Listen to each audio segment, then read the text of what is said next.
Olá pessoal, eu sou o Sr. Reis e hoje eu trago para vocês Bug Ego, mangá criado por One e ilustrado por Kyoto Shitara, serializado na Ultra Jump, mais um mangá do One e mais uma obra em que ele acerta. Nós tivemos One Punch Man, Mob Psycho 100, Versus e agora Bug Ego. Sim, Bug Ego também é ótimo e foi um dos mangás que eu li durante meu hiato e pretendia trazer ano passado. Mas, mesmo um pouco atrasado, aqui está ele, com 21 capítulos, cada um valendo sua atenção.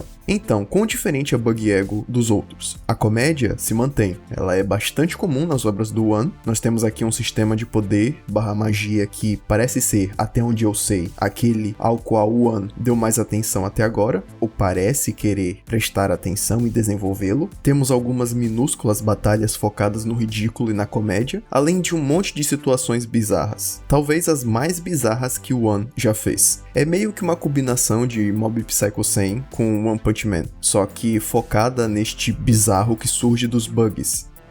Hitsugia, um estudante transferido do ensino médio e de bom coração, se oferece para ajudar seu solitário colega, Kokudo, com algumas técnicas sociais e dicas para a vida, hacks sociais se você preferir. No entanto, Kokudo parece conhecer alguns truques verdadeiros que podem manipular a realidade, chamados de bugs, alterações na realidade provocadas por sequências de ações que, quando realizadas de forma correta, causam uma mudança no mundo. Com isso, Kokudo e Hitsugia experimentam bugs novos que alteram a realidade de diversas maneiras bizarras, às vezes com consequências positivas e às vezes negativas. Nessas experimentações, eles aprendem cada vez mais ao ponto de perceberem que existem grupos de pessoas como eles, que interpretam os bugs à sua própria maneira e podem usá-los tanto para o bem quanto para o mal. Ok pessoal, vamos lá. Começar por um dos pontos mais fortes desse mangá, a comédia. Isso aqui não vai ser uma surpresa para quase ninguém. O One sempre foi muito bom com comédia, especialmente em Mob Psycho 100 e One Punch Man. Mas eu acho que Bug Ego é a sua obra mais forte nesse aspecto, considerando que o mangá deliberadamente não se leva a sério em alguns momentos. O autor se aproveita disso para inserir bugs ridículos, criando consequências absurdas como o vício em leite. Ele também se aproveita do fato de que os bugs precisam de ações específicas para serem ativados, fazendo com que os personagens realizem comportamentos bem interessantes, como imitar um aspirador de pó, tratar um objeto como amigo ou realizar uma dança completamente sem roupa. Vocês já entenderam de onde vem grande parte da comédia, né? Por falar em comédia, o personagem Hitsugia é o centro de tudo isso. Ele é o rato de laboratório encarregado de realizar vários dos passos ridículos necessários para ativar um bug, além de ser a principal cobaia dos experimentos. Combine isso com o fato de que ele é um palhaço inofensivo e ingênuo, e você tem o melhor agente da comédia possível. Aproveitando para falar das faces, caretas e expressões da obra. Sim, essa é uma daquelas obras japonesas que adoram exagerar nas expressões. E eu adoro. Isso é muito comum em mangás, seja em Asobi Asobase, Grand Blue e outros. Bug Ego agora está nesse grupo, cheio de expressões ridículas e estúpidas que eu adorei e que obviamente são perfeitas para futuros memes, especialmente com uma possível adaptação para anime. Antes de sairmos da comédia, destaque para uma das formas de humor do mangá, que ele se aproveita de cortes secos de uma cena para outra, para provocar o riso, basicamente confiando na normalidade de um momento que é completamente substituído pela simples virada de uma página. Com isso, vamos para outro ponto forte do mangá, os bugs. Então, como eu já falei, os bugs são alterações na realidade provocadas por uma série específica de ações que devem ser realizadas corretamente. O fantástico da história, especialmente nos primeiros capítulos, é justamente ver o que um certo bug faz e, em seguida, descobrir que tipo de situação ridícula e cômica será criada com isso.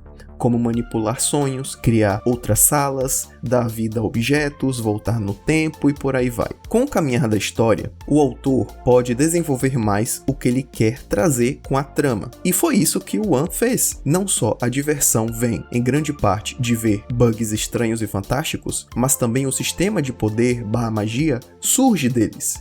Eu acho que muita gente vai gostar dessa parte. O que acontece é que combinando um bug com outro você pode criar ataques extremamente bem elaborados. Por exemplo, o conjunto de bugs simples relacionados à eletricidade pode resultar em uma pistola elétrica extremamente roubada, ou alguns bugs simples de troca de objetos podem resultar em manipulação espacial. Mesmo bugs isolados podem ser úteis em combate. Alguns personagens da história até se especializam em bugs específicos, como alguém que consegue escutar mentiras e que também pode fazer as pessoas escutarem qualquer coisa. Então, o sistema de poder é bem interessante, me lembrando o Naruto clássico com seu conjunto de sinais de mão e um pouco de Fullmetal. O que exatamente é esse sistema de poder e como ele funciona aparece de fato no capítulo 8. A história, acreditem ou não, também gira em torno dos bugs.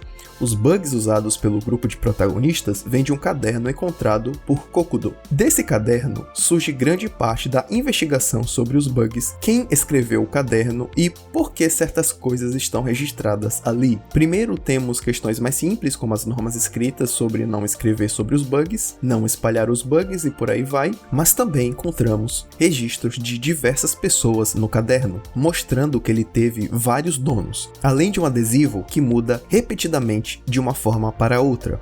Então surgem questões como: por que o adesivo muda? Quem foram as pessoas que escreveram no caderno? Por que há mais de uma pessoa escrevendo nele? E se existem outras pessoas envolvidas, o grupo de protagonistas pode encontrá-las? Daí vem um dos elementos mais populares dos mangás, que todo mundo já conhece, todo mundo sabe, todo mundo gosta: a organização. Existe uma organização relacionada aos bugs? Uma organização maligna? Enfim, os mistérios da história já apareceram e nós já estamos avançando em direção a desvendá-los. Vamos agora para os três protagonistas, Kokudo, Hitsujiya e Yuki. Kokudo era o esquisitão da sala, o nerd que fala consigo mesmo e sabe de coisas estranhas, um arquétipo similar ao do Midoriya de Boku no Hero, no início da obra. Mas fica claro que, a partir do capítulo 5, alguns aspectos estéticos e de personalidade mudam nesse personagem, e ele parece migrar de um arquétipo para outro. Visualmente ele passa a ser representado com traços mais afiados e com maior ênfase na estética sombria, caminhando mais na direção do arquétipo Ayanokoji, Sasuke e Megumi. Agora, Hitsujiya é o personagem que mais recebe atenção na obra. Diferente dos outros dois membros do grupo, ele é um completo bobalhão com o coração de um protagonista shounen. Então, um protagonista shounen regular? Você pode perguntar, e eu digo sim, só que ainda mais bobalhão. O Hitsujiya domina certos hacks, entre aspas, que na verdade podem ser usados na vida real. Em outras palavras, truques que são simples para lidar com determinadas situações, como imaginar um valentão como uma criança para enfrentá-lo sem medo. Só que isso não o torna mais forte e nem faz o soco de alguém doer menos. O Hitsujiya, como eu já falei, é o principal foco da maior parte da comédia, além de ser o personagem com as expressões mais ridículas ao longo da história. Comparado aos outros dois membros do trio, ele é muito mais leve e descontraído. Sem ele, o mangá perderia boa parte dessa leveza, já que o Kokudo e a Yuki são personagens bem mais sérios. E assim temos Yuki, que é a terceira membra do grupo, e entra um pouquinho mais tarde na história. Ela é muito mais séria, a ponto de alguns leitores a considerarem chata, e Yuki também é a mais competente do grupo, realizando grande parte do trabalho que os outros dois protagonistas levariam dezenas de capítulos para concluir.